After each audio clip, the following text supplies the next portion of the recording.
पिता और पुत्र गधे को ढो रहे हैं। एक बार की बात है, एक पिता और पुत्र ने बाजार से एक गधा खरीदा। वे खुशी खुशी घर की ओर चल पड़े।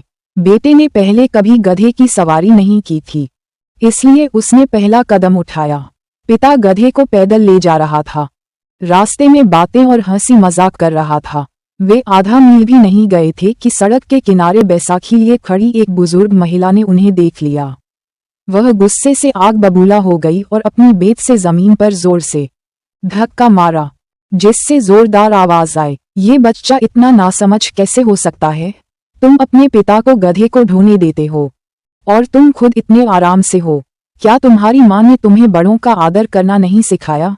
बेटा शर्मा गया। लाल वह जल्दी से गधे से उतरा और अपने पिता को सवारी करने दी। फिर वह गधे को आगे बढ़ाते हुए चल पड़ा। पिता और पुत्र थोड़ा आगे बढ़े ही थे कि सड़क के किनारे एक बच्चे को गोद में लिए खड़ी एक युवती ने उन्हें देख लिया।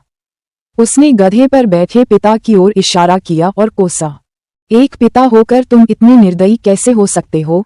एक हट्टा कट्टा आदमी गधे पर सवार है, जबकि एक कमजोर बच्चा चलने के लिए संघर्ष कर रहा है। क्या तुम सचमुच अपने ही बच्चे हो? पिता के कान लाल हो गए। वह जल्दी से घोड़े से उतरा और अपने बेटे से फुसफुसाया, लोग हमारे साथ गधे पर सवार होने के बारे में गपशप कर रहे हैं। क्यों न हम दोनों सवारी करना बंद कर दें और साथ साथ चलें? तो पिता और पुत्र गधे को आगे बढ़ाते हुए अपने रास्ते पर चलते रहे। एक किताबों की दुकान से गुजरते हुए लंबे गाउन पहने एक विद्वान पिता और पुत्र को गधे पर सवार न देखकर हैरान रह गया। उसने सिर हिलाया और कहा, गधे तो पशु हैं, उन पर सवारी न करना ईश्वर की इच्छा के विरुद्ध है। पिता और पुत्र दंग रह गए। न तो उन दोनों का सवारी करना सही था और न ही दोनों का। वे दोनों साथ साथ सवारी क्यों नहीं करते? इसलिए पिता और पुत्र दोनों गधे पर सवार हो गए और अपने रास्ते पर चल पड़े। एक दिन एक खेत से गुजरते हुए मवेशियों को जमीन से उठाकर चरा रहे एक बूढ़े किसान ने ये देखा और चिल्लाया, हे भगवान! जानवर तो हमें काम करने और अपने परिवार का पालन पोषण करने में मदद करने के लिए होते हैं। तुम दोनों बड़े आदमी इस गधे पर सवार हो, क्या इसे थका रहे हो? बाप बेटे को लगा कि बूढ़े किसान की बात सही है और वे जल्दी से उतर गए। गधा पसीने से तरबतर था, हाँफ रहा था और उसके पिंडलियां कांप रही थीं। पिता दुखी होकर अपने बेटे से बोला, अगर यह गधा इतना थक गया है तो हमारे लिए लकड़ियां कौन खींचेगा? क्यों न हम इसे घर ले जाकर आराम करने दें? बेटा लकड़ियां नहीं खींचना चाहता था, इसलिए वह मान गया। दोनों आदमियों ने लकड़ियां और रस्सियां ढूंढी, गधे को उठाया और अपनी यात्रा जारी रखी। जैसे ही वे एक गांव से गुजरे, छोटे बच्चों का एक समूह उनके चारों ओर इकट्ठा हो गया और हंसने लगा।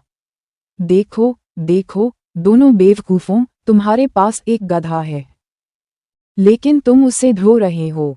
क्या तुम पागल हो? गधे को लात मारी गई। पिता और पुत्र दोनों क्रोधित और शर्मिंदा थे, लेकिन उनके पास और कोई अच्छा विचार नहीं था। वे जल्दी से गधे को उठाकर ले गए। गधे को उठाकर ले जाने के कारण पिता और पुत्र बहुत धीरे चल रहे थे। उन्हें पता भी नहीं चला कि सूरज ढल गया। जैसे ही वे एक जंगल से गुजरे, एक खूंखार बाघ ने उन पर हमला कर दिया। अपनी जान बचाने के लिए पिता और पुत्र गधे को छोड़कर भाग गए। छड़ी से बंधा होने के कारण गधा भाग नहीं सका और केवल वहीं रेंग सकता था। नतीजतन वह बाघ का स्वादिष्ट भोजन बन गया। पिता और पुत्र पछतावे से भरे हुए घर भागे। अगर उन्होंने राहगीरों की गपशप न सुनी होती तो गधे को बाघ न खाता। ये भविष्य सूचक कहानी हमें बताती है कि हर किसी का अपना नजरिया और रुख होता है। आप चाहे कुछ भी करें, गपशप तो होती ही रहेगी।